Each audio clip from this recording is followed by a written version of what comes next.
Alright, you've read the title.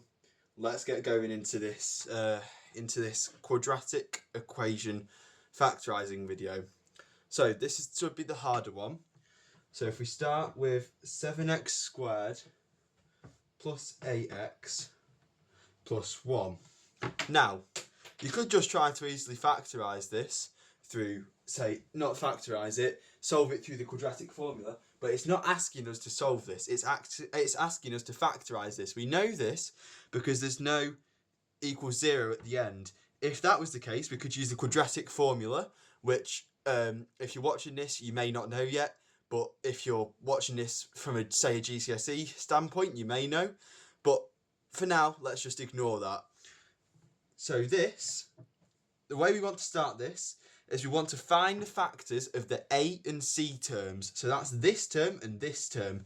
So if we times 7 by 1, we get 7. So we want to find the factors of 7.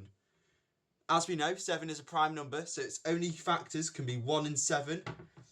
And then we want to find a pair of factors that have a relation that correlates to the B term. If we put 1 and 7 together, what do we get? 8, which is known as the B term. So then we could expand out that 8. So if we do 7x squared plus 7x plus 1x, which it could just be denoted as 1, plus 1, which is the end, that still means the same as this. We've just expanded it out a little more. Next of all, we want to take the first two terms in this and the last two terms in that and factorise those fully. Now, we don't factorise this into double brackets, but we factorise this into just a single bracket with a multiplying term on the side. So for the 7x squared times plus 7x, we can find that the constants of 7 are the same. So we can put that on the side, and they've both got at least 1x, so we can put that. If we divide 7x squared by 7x, we just get left with x. And if we do the same for 7x, we get left with 1, because anything divided by itself is equal to 1.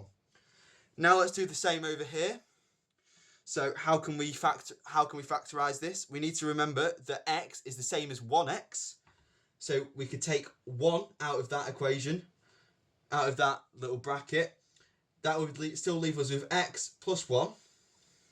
Now, we want to make sure that the terms inside the brackets are exactly the same. So that would leave us with x plus 1 as one of our brackets. And then the terms starting the other sets are put together into another bracket. So that would be 7x plus 1. There you go. That's how you solve a more complex quadratic equation, and that's how you factorise it. You'll be seeing me soon. Goodbye.